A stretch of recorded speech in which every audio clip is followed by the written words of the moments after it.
युग और मन्नत की कहानी एपिसोड 103। 2 दिन बाद मयंक का घर। 2 दिन के बाद मयंक को उन माफिया के लोगों का पैसे के लिए कॉल आने लगा, जिसकी वजह से ज़्यादा परेशान होने लगा। उन्होंने कहा कि उसे 2 दिन का और मोहलत दिया है, वह पैसे लेकर इस जगह पर आ जाए। मयंक परेशान होने लगा कि वह क्या करे। मयंक ने सोचा कि क्यों ना उन्हें डायरेक्ट मना कर दे कि उसके पास पैसे नहीं है, वह नहीं दे सकता और उसे वहाँ जाने की कोई ज़रूरत नहीं है। अगर वहाँ जाके मना करेगा तो वे लोग ज़रूर उसे जान से मार देंगे। उसकी वजह से उसने उन्हें कॉल पर ही डायरेक्ट मना कर दिया। मयंक ने उन माफिया के लोगों को वापस कॉल लगाया और डायरेक्ट मना करते हुए कह दिया कि अब मेरे पास पैसे नहीं हैं और मैं नहीं दे सकता हूँ और आप लोगों ने मुझे कोई भी इन्फॉर्मेशन अपडेट नहीं दिया, जिसकी वजह से मैं 1 रुपया नहीं देने वाला हूँ। मयंक ने बहुत कुछ कह दिया। उसके बाद उसे धमकी आना चालू हो गया कि अगर उसने पैसे नहीं दिया तो वह लोग उसे ढूंढकर उसके साथ बहुत बुरा बर्ताव करेंगे। उसे बार बार ऐसे ईमेल और मैसेज आने चालू हो गए, जिससे मयंक परेशान होने लगा। मयंक बहुत देर तक खुद के बारे में सोचते रहा। अगर ऐसे ही चलता रहा तो वह क्या करेगा। फिर उसे लगा कि अब उसके पास कुछ नहीं है खोने के लिए। उसके डैड तो उसे छोड़कर चले गए, पीहू तो मिल नहीं रही। अब उसके पास खोने जैसा है ही क्या। उसका भाई तो जेल में है। मयंक ने भी उसे जवाब देते हुए कहा, उन्हें जो करना है करने करो, पर वह पैसे नहीं देगा, जिसकी वजह से उसे और भी धमकी देते मैसेज आने लगा। अगर उसने 2 दिन में पैसे नहीं दिए तो वह लोग उसकी फैमिली को उठाकर लेकर चले जाएंगे, यहाँ तक कि तबाह कर देंगे। यह सब उसे टेक्स्ट मैसेज में आने चालू हो गए, जिससे मयंक अपनी मॉम के लिए परेशान होने लगा कि वे लोग उसकी मॉम को कहीं उठाकर ना लेकर जाए। मयंक अपनी मॉम के लिए बहुत ज़्यादा परेशान होने लगा। वह सबको अपने आप से दूर कर चुका था, अब अपनी माँ को खोना नहीं चाहता, जिसकी वजह से वह बहुत कुछ सोचने लगा। उसने सोचा क्यों ना उन्हें पैसे दे दे, पर वह इतना सारा पैसे कहाँ से ला कर देता। ये सब सोचते सोचते उसे 1 दिन बीत गया, पर उसने पैसों का इंतज़ाम नहीं कर सका। अब उसके पास सिर्फ और सिर्फ 1 दिन ही बचा और उसे इतने सारे बंदोबस्त करना था। मयंक ने अपने ऑफिस के अकाउंट मैनेजर को कह दिया कि वह 15 करोड़ का इंतज़ाम करे, जो सुनकर मैनेजर तो दंग ही हो गया। वह अपना हाथ अपने माथे पर रख सोचने लगा कि क्या मयंक सर अपनी कंपनी बेचने पर उतारू हो गए हैं। देखते देखते ऐसे ही 1 दिन बीत गया और बीत गया, पर उसके अकाउंट मैनेजर ने अभी तक पैसे नहीं इंतजाम कर पाया, क्योंकि ये बहुत बड़ी रकम था और अगर वह कंपनी का एफडी निकालता तो भी इतना सारा पैसा नहीं इकट्ठा कर पाता। 2 दिन बीत जाने के बाद भी जब माफिया के लोगों का कोई कॉल मैसेज नहीं आया तो मयंक को लगा शायद वे लोग भूल गए होंगे। मयंक दिन भर काम करने के बाद घर गया और वह परेशान तो बहुत था, पर दिखाए किसी को नहीं रहा और दिखाए तो भी किसे। वह अपने कमरे में परेशान होकर बैठा रहा। बहुत कुछ सोचते सोचते न जाने कब उसे नींद आ गया और इसी के साथ वह सो गया। सुबह के 4 बजे लगातार मोबाइल के रिंग के शोर से मयंक की आंखें खुला और वह अधखुली आंखों से अपने मोबाइल कॉल रिसीव किया। कान पर लगाया तो किसी के घबराने की आवाज़ है। मयंक सर, आप जल्दी से ऑफिस आ जाइए, कुछ लोग कंपनी आकर उन्होंने तोड़ फोड़ किया है और मुझे धमकी देकर गए हैं कि अगर तुम्हारा मालिक 24 घंटे में 15 करोड़ नहीं दिया तो हम इस कंपनी को पूरी तरह आग लगा देंगे। यह कोई और नहीं बल्कि मयंक के कंपनी का गार्ड ने कॉल किया था और सब कुछ बताया, जो सुनकर मयंक दंग होकर रह गया और वह तुरंत बेड पर से उठ अपने लेफ्ट हाथ में अपने सिर के बालों को पीछे की तरफ ढकला और मोबाइल अपना कॉल कट करते हुए गाड़ी का चाबी हाथ में लिए घर से तेजी से बाहर निकला और कार में जाकर बैठते ही तेज ड्राइव करते हुए ऑफिस पहुंचा था। वह वह रास्ते भर परेशान होता ही क्यों नहीं, क्योंकि वह समझ नहीं पा रहा था आखिर किन लोगों ने यह सब किया। और जैसे उसने कार ऑफिस के सामने रोका और कार का दरवाज़ा खोल तेजी से भागते हुए गेट से अंदर गया तो देखा उसके ऑफिस के 2-4 गार्ड सभी लोग बातें कर रहे थे। यहाँ तक कि उन लोगों ने पुलिस को भी खबर कर दिया था। पुलिस वाले भी आ चुके थे। मयंक उस गार्ड के पास गया जिसका उसे कॉल आया था। उसके पास जाकर खड़ा हुआ और सब कुछ स्टार्टिंग से पूछने लगा कि किन लोगों ने यह सब किया। गार्ड तो पहले ही बहुत डरा घबराया था और मयंक को देख उसे थोड़ी राहत मिला और बताया, मयंक सर, मुझे कुछ नहीं पता। कुछ लोग गाड़ी से आए और गेट के पास आकर खड़े हो गए। उन्होंने गेट खोलने के लिए कहा। मैं गेट खोल नहीं रहा था, जिसकी वजह से उन्होंने गेट के अंदर फायर किया। गार्ड का इतना कहना कि मयंक गेट की तरफ देखा जहां पर गोलियों के निशान दिखाई दे रहे थे। वहीं गार्ड आगे बोला और वे लोग तेजी से अंदर आए और उन्होंने पहले मुझे मारा। उसके बाद अंदर जाकर उन्होंने सब कुछ तोड़ फोड़ करने लगे। मैं बहुत डर गया था सर। प्लीज़ सर, मेरी इसमें कोई गलती नहीं। मुझे नहीं पता वे लोग कौन थे। गार्ड हाथ जोड़कर माफ़ी मांग रहा था। वह बहुत डरा हुआ था, गिड़गिड़ा रहा था। मयंक तो उसकी बातें सुन परेशान हो गया। आखिर यह लोग कौन थे और क्या चाहते हैं? वहीं पुलिस वालों ने मयंक को पुलिस स्टेशन चलने के लिए कहा। पुलिस वालों ने उसके ऑफिस का सब फोटो निकाल कर लिया और मयंक पुलिस वालों के साथ पुलिस स्टेशन चला गया। Mumbai police station. Mayank police वालों के साथ पुलिस स्टेशन पहुंच गया। अब पूरी तरह सुबह हो गया था। चारों तरफ उजाला ही उजाला दिखाई दे रहा था। पुलिस वालों ने मयंक से पूछताछ किया कि क्या उसका कोई दुश्मन है। पुलिस वालों को यह बात तो पहले से ही पता था कि युवराज शर्मा के कारनामों के बारे में, जिसके रिगार्डिंग उन सब के बारे में पुलिस वालों ने मयंक से पूछताछ किया और मयंक पुलिस वालों के सवालों के जवाब एक ही देता रहा कि उसका किसी के साथ दुश्मनी नहीं है। इन्हें सब सुबह के 8 बज गए। पुलिस वालों को यही लग रहा था कि उसके भाई ने जो अभी तक कांड करते आ रहा है, शायद उन्हीं में से किसी ने ये सब काम किया होगा। पुलिस वालों ने मयंक को घर जाने के लिए कहा। वे लोग अपनी कार्रवाई चालू कर दी। यहाँ तक कि उन्होंने मयंक के बाहर लगे सीसीटीवी कैमरा सब कुछ चेक किया, जिसमें उन्हें रात को के जो गाड़ी उसके ऑफिस आकर रुकी और वे लोग फायरिंग किए और वॉचमैन को धमकी देकर जो अंदर घुस गए और जिस तरह से उन लोगों ने सब कुछ तोड़ फाड़ दिया। उसके बाद फिर से वॉचमैन का कॉलर पकड़ के उसे धमकी दिया। पुलिस उस वॉचमैन से भी पूछताछ किया, जिसमें उन्हें कुछ भी पता चलना मुश्किल हो रहा था। फिर भी वे लोग अपनी कार्रवाई चालू रखे। मयंक पुलिस स्टेशन से अब जाकर निकला तो अपने घर जाने के बजाय सीधे ऑफिस गया और जो सामने तोड़फोड़ किया था वो सब चीज़ों को ध्यान से देखने लगा और सभी एम्प्लॉइज़ परेशान होकर खड़े थे।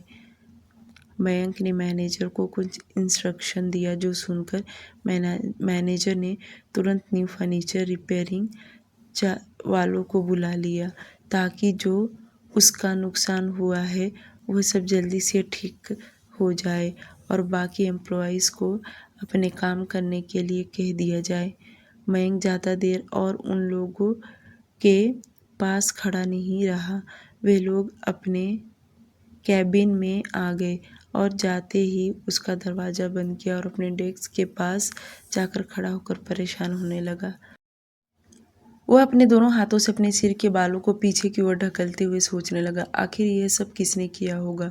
उसे माफिया के लोगों के ऊपर शक तो आ रहा था, पर डायरेक्ट उनसे कुछ पूछ नहीं सकता और वह लोगों से वह भिड़ना नहीं चाहता था। जिसके वजह से वह परेशान होने लगा। उसे लगता था कि वे लोग तो इतने छोटी मोटी तकलीफ़ उसे नहीं दे सकते, अगर उन्हें तकलीफ़ देना होगा न जाने क्यों कितनी बड़ी तकलीफ़ दे देंगे। मयंक यही सब सोच रहा था। आज वह फ्रेश भी नहीं हुआ था क्योंकि सुबह के 4 बजे ही वह घर से निकला था। अभी तक वह ब्रश तक नहीं किया। अब तो सुबह के 9 बज गए और उसके ऑफिस के एम्प्लॉइज़ ऑफिस आना चालू कर दिया। मयंक घर जाने का सोचा था कि घर जाकर वह पहले फ्रेश हो जाए, तो वह आज रघु से भी मिलने वाला था ताकि उसे यह पता तो लगे कि आज वह कुछ भी हुआ है, आखिर यह सब किसने किया या करवाया। मयंक ऑफिस से निकलकर कार में जाकर बैठ और घर जाने के लिए रवाना हो गया। वह ट्रैवलिंग करते हुए हाईवे पर पहुंचा, तभी उसका मोबाइल रिंग करने लगा और वह हाथ में ड्राइविंग कर रहा था तो दूसरे हाथ से मोबाइल हाथ में ले देखा तो अननोन नंबर से कॉल आया हुआ था। उसने तुरंत कॉल रिसीव किया। हेलो बोला। कॉल की दूसरी ओर से बहुत ही सख्त आवाज़ में आदमी बोला, तुम्हें कैसा लगा? ये छोटा सा मेरे तरफ से तोहफा था और जब मैं तुम्हें बड़ा सरप्राइज़ दूंगा तो शायद तुम सह नहीं पाओगे। यह आवाज़ जैसे मयंक के कान में गया तो वह तुरंत अपने कार का ब्रेक लगा दिया। उसे देख ऐसा लगा जैसे कि उसने यह आवाज़ पहचान लिया हो। वह अपनी आंखें बड़ी बड़ी करते हुए घबराते हुए बोला, तो क्या ये सब तुम लोगों ने किया है? कॉल की दूसरी ओर से आदमी बोला, हाँ ये सब हमने करवाया है और तुम्हें लास्ट टाइम चेतावनी देता हूँ, अगर तुमने आज शाम तक पैसे का बंदोबस्त नहीं किया तो इसका अंजाम तुम्हें भी पता नहीं होगा कि तुम्हारे साथ क्या क्या हो सकता है। ये सुनते मयंक तुरंत रिक्वेस्ट करते हुए बोला, प्लीज़ आप ऐसा मत नहीं करेंगे। कॉल की दूसरी ओर से आदमी बोला, तुम्हें पता है ना मैं क्या क्या कर सकता हूँ। आज का तो तुमने डेमो देख ही लिया होगा, अब क्या पिक्चर देखने का इंतज़ार कर रहे हो? ये सुन मयंक गिड़गिड़ाते हुए बोला, मैं पैसे देने के लिए तैयार हूँ पर मुझे थोड़ा और वक्त चाहिए। मैं आज शाम लोगों को पैसे नहीं दे सकता। मुझे और वक्त चाहिए ताकि मैं डुबकी सारे पैसों का इंतज़ाम कर सकूँ। इतना कितना वक्त चाहिए तुम्हें? वह आदमी बोला। जो सुन मयंक बोला, कम से कम मुझे 1 महीने का वक्त चाहिए। जो सुन कॉल के दूसरी ओर से वह आदमी बोला, मैं तुम्हें इतना टाइम नहीं दे सकता हूँ, मैंने तुम्हें पहले ही 1 हफ्ते का टाइम दे चुका था। अगर मैं तुम्हें इतना टाइम दिया तो पता चला तुमने कोई नया प्लान बना लोगे और ऐसा भी हो सकता है तुम कहीं ये सिटी छोड़कर भाग गए तो। उस आदमी का इतना सारा सवाल सुनकर मयंक तो परेशान हो गया और वह उसे समझाते हुए बोला, आपको इतना सोचने की ज़रूरत नहीं है। आपको पैसे से मतलब है तो मैं आपको पैसे देने के लिए तैयार हूँ और मैं आपको ये भी बता दूंगा कि मेरा घर, मेरी कंपनी सभी यहीं है, तो मैं ये सब छोड़कर भाग नहीं सकता हूँ। अगर भागूंगा तो मेरे पास जो कुछ है वह सब छोड़कर नहीं भागने वाला। मयंक उन लोगों से लगातार रिक्वेस्ट करने लगा। उसने 1 महीने का तो वक्त नहीं दिया पर 1 हफ्ते का उसे टाइम दे दिया। अगर 1 हफ्ते में मयंक ने उसे पूरे पैसे नहीं दिया तो वे लोग उसकी फैमिली को उठाकर लेकर जाएंगे और तो और उसकी कंपनी को आग लगा देंगे, धमकी दिया। जो सुनकर मयंक डर गया और वह 1 हफ्ते का टाइम उनके उसके अंदर पैसे देने का मान गया। कॉल कट होते ही मयंक समझ गया कि उसने किन लोगों के पाले पड़ा है। ये कोई उसकी मदद तो नहीं करने वाले बल्कि उसे लूटने का काम कर रहे हैं और यह लोग यही सब करते आ रहे हैं। उनके चंगुल में मयंक फंस गया है। कॉल कट होते ही मयंक परेशान होने लगा। बहुत देर तक वह यही सब सोच रहा था। फिर आगे सोचा, क्यों नहीं इन लोगों को पैसे देकर हमेशा के लिए छुटकारा पा जाऊं। पर इतना पैसे वह कहाँ से लेकर आएगा, यही सब सोच रहा था। सोच सोच कर वह परेशान होने लगा। उसके पास इतने पैसे तो नहीं थे, और अगर उनकी इधर उधर प्रॉपर्टी था भी तो वो उसे नहीं पता था, क्योंकि अचानक से ही उसके डैड उसे छोड़कर चले गए। उसे इतना सब कुछ पता नहीं चल पा रहा, जिसके कारण वह फिर से मायूस होने लगा। तभी उसे अपने घर का याद आया। अगर उसने अपना घर बेचा तो उसकी माँ परेशान हो जाएगी, और वह इतना पैसे इकट्ठा तो कर भी नहीं सकता। मयंक अफसोस सोचकर परेशान होने लगा, पर उसने सोच लिया कि जल्दी से उन्हें पैसे देकर वह निपट जाए, जिसके कारण उसने अपनी कंपनी को गिरवी रखने के लिए सोच लिया। मयंक के दिमाग में यही सब फिट हो गया कि वह अपनी कंपनी को गिरवी रखकर उन लोगों को पैसे दे देगा, और जब उनके पास पैसे आएंगे तब वो अपनी कंपनी जल्द से जल्द छुड़ा लेगा, जिससे किसी को पता नहीं चलेगा। अगर उसने अपने घर बेचा तो उसकी माँ परेशान हो जाएंगी, यहाँ तक कि वह घर उसके डैड के अपने हाथों से बनाया है। वैसे तो कंपनी भी उसके डैड का ही है, पर वह रहते अच्छा परफॉर्मेंस देकर अपनी कंपनी को बचा लेंगे। यही आइडिया उसे सही लगा, और वह जल्दी से घर गया, क्योंकि अब वह फ्रेश होना चाहता था। अब उसके सिर में काफ़ी ज़्यादा दर्द होने लगा। कुछ ही देर बाद मयंक सीधे घर आ पहुंचा और अपने कमरे में जाकर सब कुछ ठीक फिर से सोचने लगा। क्या अचानक से उसे कॉल आया और उसे क्या सुनने को मिला, यही सब सोच वह परेशान हो रहा था। और उसने अपनी परेशानी का समाधान भी खोज लिया और सीधे वॉशरूम से जाकर शावर के नीचे घंटों खड़ा रहा। पानी तो उसके शरीर के ऊपर गिर रहा था, पर ठंडक तो उसे बिल्कुल भी नहीं हो रहा। यूं ही आधा घंटा शावर के नीचे खड़े रहने के बाद भी मयंक को ठंडक नहीं मिल रहा था, क्योंकि उसकी परेशानी कोई छोटी परेशानी नहीं थी, बहुत बड़ी थी, और वह किसी को अपनी परेशानी शेयर कर भी नहीं सकता। जल्दी से वॉशरूम से बाहर आया और जल्दी जल्दी रेडी होने लगा, क्योंकि उसे अभी इसी वक्त ऑफिस जाना था। अब वह एक दिन भी लेट नहीं कर सकता। जल्दी से उन्हें पैसे देकर यह निपटाना चाहता था। 3 घंटे के बाद यह न्यूज़ पूरी तरह फैलने लगा, और वह इतनी तेज़ी से फैला कि यह बात शेरा तक पहुंच गया। शेरा को जैसे ही ये खबर मिला, वह तेज़ी से युग के कैबिन में पहुंचा। अब दोपहर के 12 बज चुके थे। युग अपने कैबिन में बैठे कुछ काम करने में बिजी था। उतने में शेरा का डोर नॉक किया, जिसकी वजह से युग ने अंदर आने का परमिशन दिया। शेरा जल्दी से अंदर एंटर हुआ। युग के नज़र इस वक्त अपने लैपटॉप में था। वह कुछ ज़्यादा ही सीरियस होकर अपना काम किए जा रहा था। शेरा चुपचाप खड़ा होकर युग को देख रहा था। वह देख क्योंकि युग बिजी था और वह उसे बीच में डिस्टर्ब नहीं कर सकता। युग बिना नजरें उठाए ही समझ गया कि शेरा उसके परमिशन लेने तक कुछ बोलेगा नहीं, जिसकी वजह से युग बोला, शेरा तुम बोलो, तुम्हें क्या बोलने आए हो। शेरा बोला, बॉस, अभी अभी मुझे न्यूज़ मिला है कि मयंक के ऑफिस पर कुछ लोगों ने फायर किया है। शेरा के मुंह से जैसे यह शब्द युग ने सुना कि वह चौंक कर उसे देखने लगा और परेशान होते हुए पूछा, ये सब कैसे हुआ और किसने किया। जो सुन शेरा युग से बोला, बॉस, इसके बारे में मुझे नहीं पता, अगर आप कहें तो पता लगाने के लिए कह देता हूँ। युग को बहुत गुस्सा आया और वह गुस्से में शेरा की तरफ देख बोला, शेरा, ये तुम किस तरह से बात कर रहे हो। मैंने तुम्हें पहले ही कहा था कि उसके बारे में मुझे सारी इन्फॉर्मेशन चाहिए, मतलब चाहिए, और यह जो उसके साथ हुआ है उसके साथ तुम मुझे आकर पूछ रहे हो कि मैं कहूँगा तब तुम पता लगाओगे, वरना नहीं।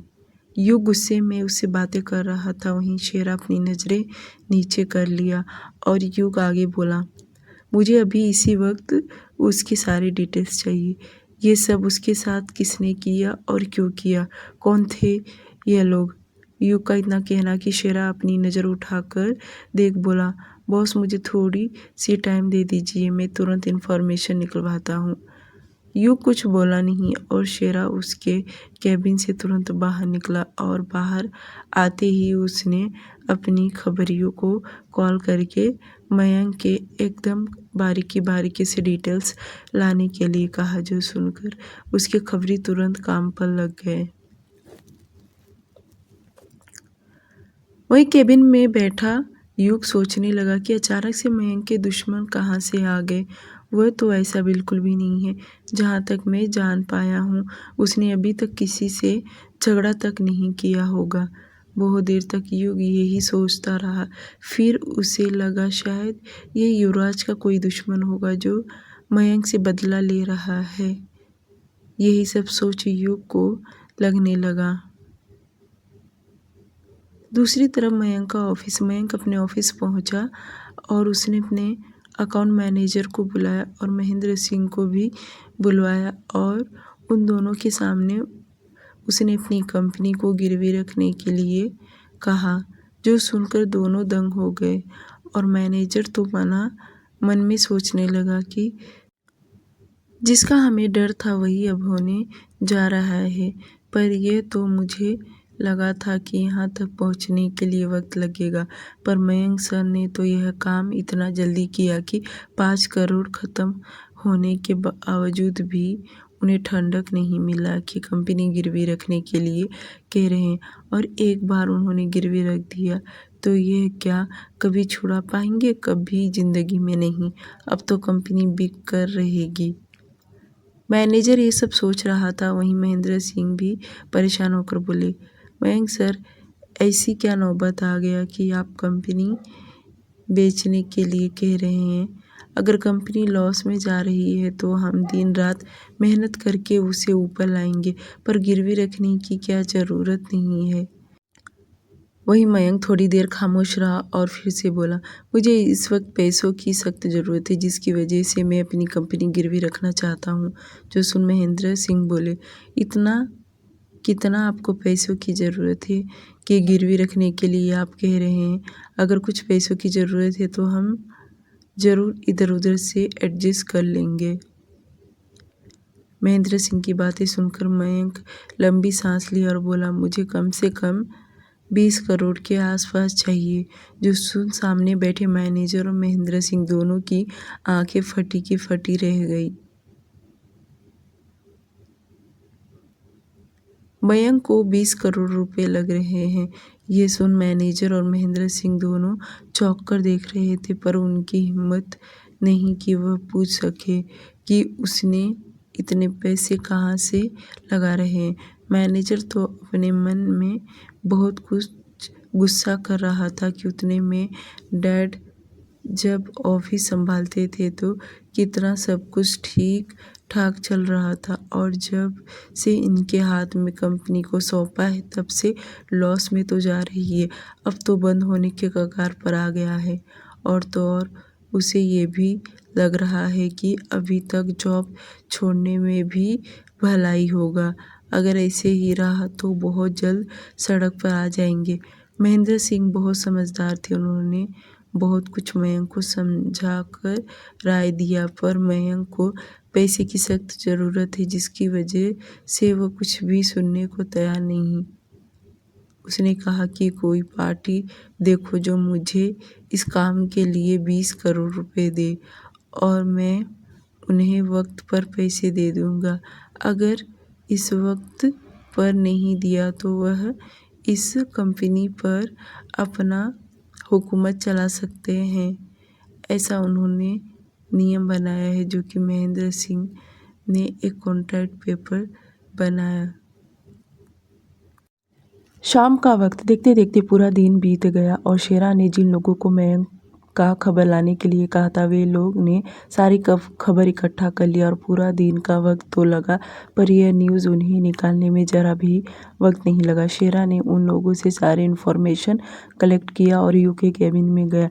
युग तो पूरा दिन बिजी रहता है, पर जब शेरा कैबिन के अंदर एंटर हुआ तो उसे देखकर युग अपना लैपटॉप बंद कर साइड में रख दिया, क्योंकि उसे भी पता था कि शेरा ज़रूर जानकारी लेकर आया है।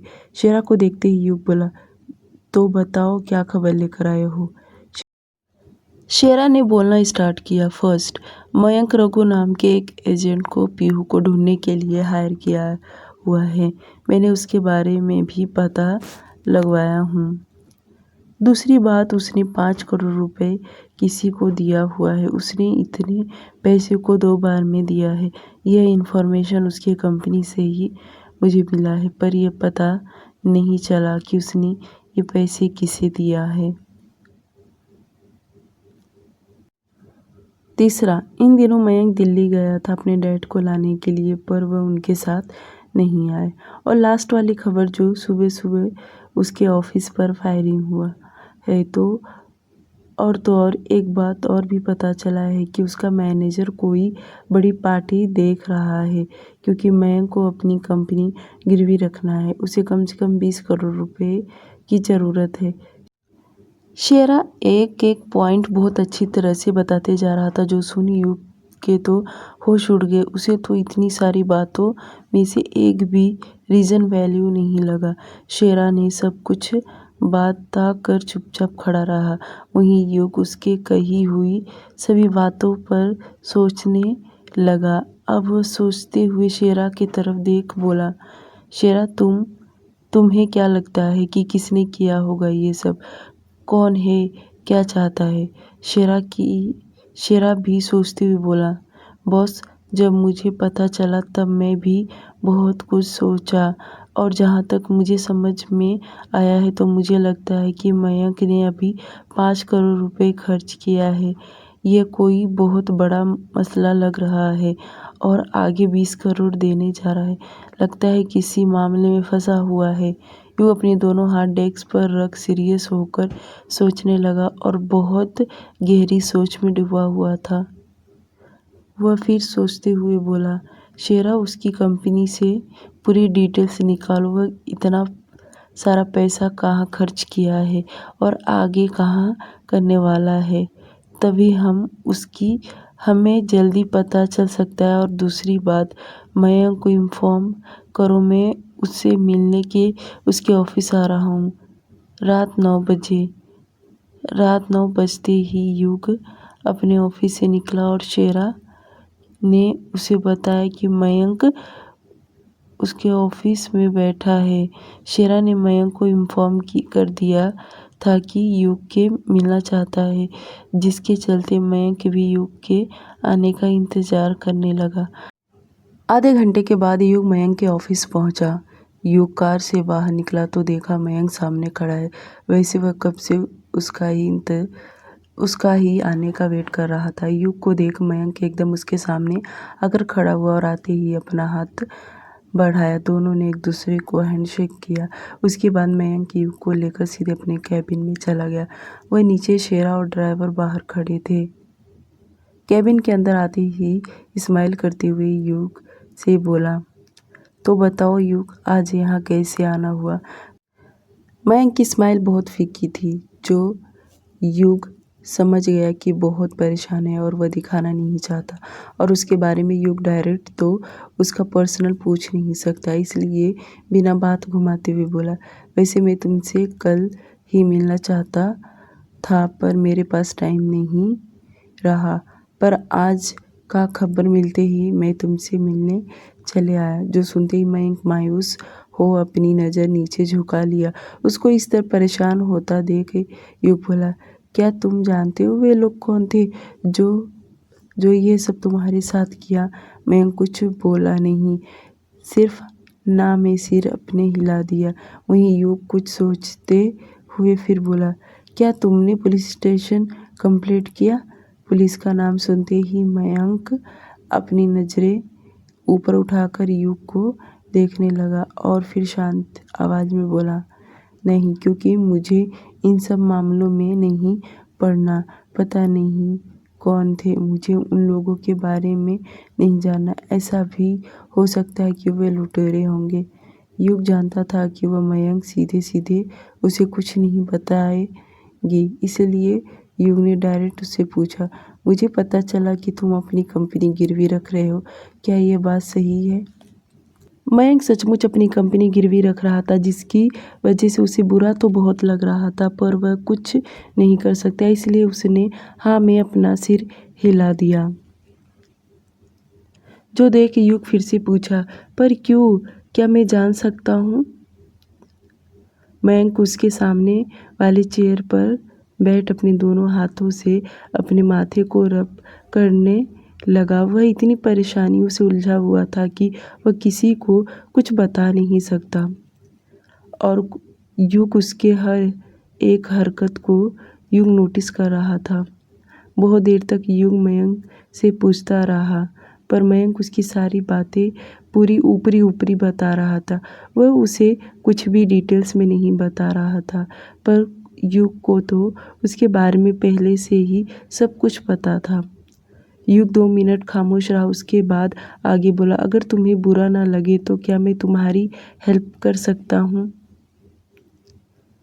युग पहला व्यक्ति था जो उसकी मदद करने के लिए सामने से कह रहा था, वरना तो हर कोई उसे बर्बाद होते ही देखना चाहता है। उसकी कोई मदद करे ना करे, पर कोई कहता भी नहीं था कि मैं तुम्हारे साथ खड़ा हूँ। पर युग के मुंह से सुनकर न जाने क्यों उससे अंदर से अपनेपन जैसा महसूस हुआ। वह अपने मन ही मन में कहने लगा, युग को मैं कितना बुरा इंसान समझता था, पर वह तो कितना अच्छा इंसान है, उसके अंदर इंसानियत है। मयंक अपने मन ही मन यही सब सोच रहा था कि उतने में युग वापस बोल पड़ा, क्या हुआ मयंक? मैं तो बस तुम्हारी मदद करना चाहता हूँ, बाकी कुछ नहीं। मयंक बोला, हाँ, अगर तुम मेरी मदद करना चाहते हो तो मैं अपनी कंपनी गिरवी रखना चाहता हूँ, तो तुम मेरी कंपनी ले लो। मैं तुम्हारे पास ही रख देता हूँ, जिसके बदले में मुझे 20 करोड़ रुपए चाहिए। मयंक के मुंह से इतना बड़ा रकम सुन युग बोला, अगर तुम्हें बुरा ना लगे तो एक बात पूछूं? मयंक समझ गया कि युग क्या पूछने वाला है, और उसने अपना सिर हाँ में हिला दिया। युग आगे बोला, तुम्हें इतने पैसे कहाँ लग रहे हैं? मेरा मतलब, क्या कोई तुम्हारे घर में बीमार है या कुछ और प्रॉब्लम है? मयंक युग को कुछ भी बताना नहीं चाहता था, पर वह फिर से बातें बनाते हुए बोला, ये पैसे मुझे लग रहे हैं और इसके बदले में मैं अपनी प्रॉपर्टी दे रहा हूँ, तो मुझे लगता है तुम्हें इस तरह से नहीं पूछना चाहिए। मयंक इस तरह युग से बात नहीं करना चाहता था, पर वह इसलिए ऐसा बोला था कि युग वापस उसे सवाल जवाब ना करे। वहीं युग को भी बुरा लगा कि मयंक इस तरह से जवाब दे रहा है, पर वह उसकी मदद करना चाहता था और वह उसकी बातों को ज़्यादा दिल पर ना ले।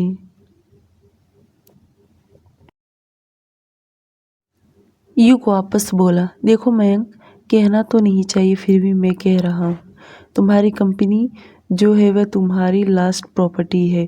अगर तुम इसे गिरवी रखकर यूं ही पैसे उड़ा दोगे तो वापस ज़िंदगी में कभी खड़े नहीं हो पाओगे। तो भलाई इसी में है कि अभी इसी वक्त ये प्रॉपर्टी को दांव पर मत लगाओ। मैं कह रहा हूँ ना, मैं तुम्हारी मदद करने के लिए तैयार हूँ, चाहे जैसी भी तुम्हारी स्थिति हो। मयंक का अब दिल करने लगा कि वह युग को सब कुछ स्टार्टिंग से लेकर अभी तक सच सच बता दे, पर उसे कहीं ना कहीं बताने में हिचकिचाहट हो रहा था, जिससे वह बता नहीं पा रहा, और वह बार बार बात को घुमा रहा था या छुपा ये जा रहा था। वहीं युग भी आज ढीठ हो गया था, वह बिना सच जाने जैसे कि उठने वाला ही ना हो। वह भी बार बार उसे लगातार एक ही सवाल पूछने लगा कि वह इतना पैसा करेगा तो करेगा क्या, किसे देने वाला है, वगैरह वगैरह। दोनों की बहस करीब घंटे भर के ऊपर चलती रही। वहीं मयंक को युग के सामने हारना पड़ा। अब मयंक ने भी सोच लिया कि जब युग उसे सामने से कह रहा है कि उसकी मदद करेगा, तो क्यों न उसकी मदद को एक्सेप्ट कर ले। हो सकता है भगवान के रूप में आकर उसकी मदद कर रहे हैं। अगर उसने युग को ठुकरा दिया तो ऐसा कोई भी नहीं है जो उसके बुरे हालात में मदद करे। यहाँ तक कि यह सब मयंक एकदम से इमोशनल हो गया। मयंक कुछ सोचते हुए बोला, ठीक है, अगर तुम मेरी मदद करना चाहते हो ना तो करो, मैं तुम्हारी हेल्प एक्सेप्ट करता हूँ। इतना बोल मयंक अपना लैपटॉप लिया और वह ईमेल ओपन किया जिसमें वो माफिया के लोगों से बात किया था, यहाँ तक कि उन लोगों को जो पैसे दिया था, जितने भी उनके डिटेल्स थे वह सब युग को एक एक करके दिखाने लगा। और उसने ये भी बताया कि उसने रघु को पीहू को ढूंढने के लिए हायर किया है और जब रघु ने कुछ पता नहीं लगा पाया, वह ज़्यादा टाइम ले रहा इसलिए उसने इन लोगों को हायर किया। पर यह लोग तो सिर्फ पैसे ले रहे हैं, अब तो उन्होंने धमकी भी देना चालू कर दिया। ये बोलते वक्त मयंक की जुबान लड़खड़ा रही थी और आंखों से आंसू उसके गाल पर आ गए।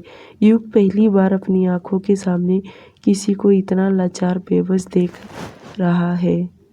ऐसा नहीं था कि उसने हालात नहीं पता, उसे पता है, वह तो उन्हें हालात परिस्थिति से इतना स्ट्रांग बन गया है कि आज उसे कोई हरा तक नहीं सकता।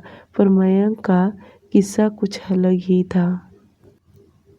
और जब युग ने मयंक का लैपटॉप अपनी तरफ करके उसके कुछ ईमेल्स बहुत डिटेल्स में पढ़ने लगा, तब जाकर उसे समझ में आया और वह मयंक से बोला, तुम्हें इन सब लोगों से डरने की बिल्कुल भी ज़रूरत नहीं है। युग के मुंह से इतना सुना कि मयंक फीकी स्माइल करते हुए बोला, तुम्हें पता भी है युग, अगर मैंने इन्हें पैसे नहीं दिया तो ये लोग मेरी फैमिली को उठाकर लेकर जाएंगे। यहाँ तक कि इन्होंने धमकी भी दिया कि वो मेरी कंपनी को जलाकर रख देंगे। पता नहीं वह हमारे साथ क्या कुछ कर सकते हैं। युग समझ गया कि मयंक को जितना भी समझाया जाए तो मयंक अपना ही दुख गाता रहेगा, इसलिए युग अपना मोबाइल ले तुरंत रॉकी को कॉल लगाया और अपना कॉल स्पीकर पर रख दिया ताकि मयंक भी सुन सके। 2-4 रिंग जाते ही रॉकी ने उसका कॉल रिसीव कर लिया। युग कुछ बोल पाता कि कॉल की दूसरी ओर से रॉकी बोला, यस बॉस बोलिए, कैसे याद किया। इधर से युग बोला, मैं तुम्हें कुछ ईमेल सेंड कर रहा हूँ, उन लोगों का पता लगाना है और तुम्हें उन्हें अपने तरीके से हैंडल करना है और उसे यह भी बताना है कि आज के बाद मयंक शर्मा को कभी कोई कॉल ईमेल्स ना करे, ना उसकी फैमिली को धमकी दे। तुम उन्हें अपने लैंग्वेज में समझा दो, जिस तरीके से समझता है उसी तरीके से समझा दो। ये सुन रॉकी बोला, आप जैसा कहें, आपको दूसरी बार कहने का मौका नहीं दूंगा। युग और रॉकी 2 मिनट और डिस्कशन होता रहा जो कि मयंक अच्छे से सुन रहा था। उसके बाद युग ने कॉल डिस्कनेक्ट किया और मयंक के तकलीफ देखते हुए बोला, अब तुम्हें परेशान होने की कोई ज़रूरत नहीं है और रही बात कंपनी गिरवी रखने की, वह तुम कभी नहीं रखोगे। अपने डैड की कंपनी को इस कदर बुलंदी पर लेकर जाओ कि जब वह अपनी नाराज़गी भूल के वापस आए तो उन्हें तुम पर गर्व हो, ना कि पछतावा। युग मयंक को अपने बड़े भाई की तरह बड़े प्यार से समझा रहा था। वहीं मयंक को भी बहुत अच्छा लगा और वह उसकी बातों को बहुत अच्छे से समझ रहा था। मयंक ने आगे बोला कि उसकी कंपनी काफ़ी लॉस में जा रही है क्योंकि उसने 5 करोड़ रुपए उन लोगों को दे दिया और भी उसकी कंपनी घाटे में जाने लगी। एक तो पहले से ही जा रही थी। ये सब कंडीशन तो युग को पहले से ही पता था। युग बोला, अगर तुम दिल से मेहनत करोगी तो तुम्हारी कंपनी बहुत ज़्यादा प्रॉफिट में जाएगी। पर चलो, मैं तुम्हारे कस्टमर बन जाता हूँ, तुम कल से मुझसे स्टार्ट करो। जो सुनकर मयंक मुस्कुरा दिया। उसकी स्माइल बहुत लंबी वाली थी जो देख युग को भी अच्छा लगा। उन दोनों ने काफ़ी एक देर तक यूं ही बातें करते रहे और युग के बातों से मयंक बहुत हैप्पी हो गया। आज के एपिसोड में मयंक का ज़्यादा स्टोरी था। कल के एपिसोड से सभी लोगों की स्टोरी मिलेगा। तो चलिए मिलते हैं अभी कल के स्टोरी में। तब तक के लिए बाय।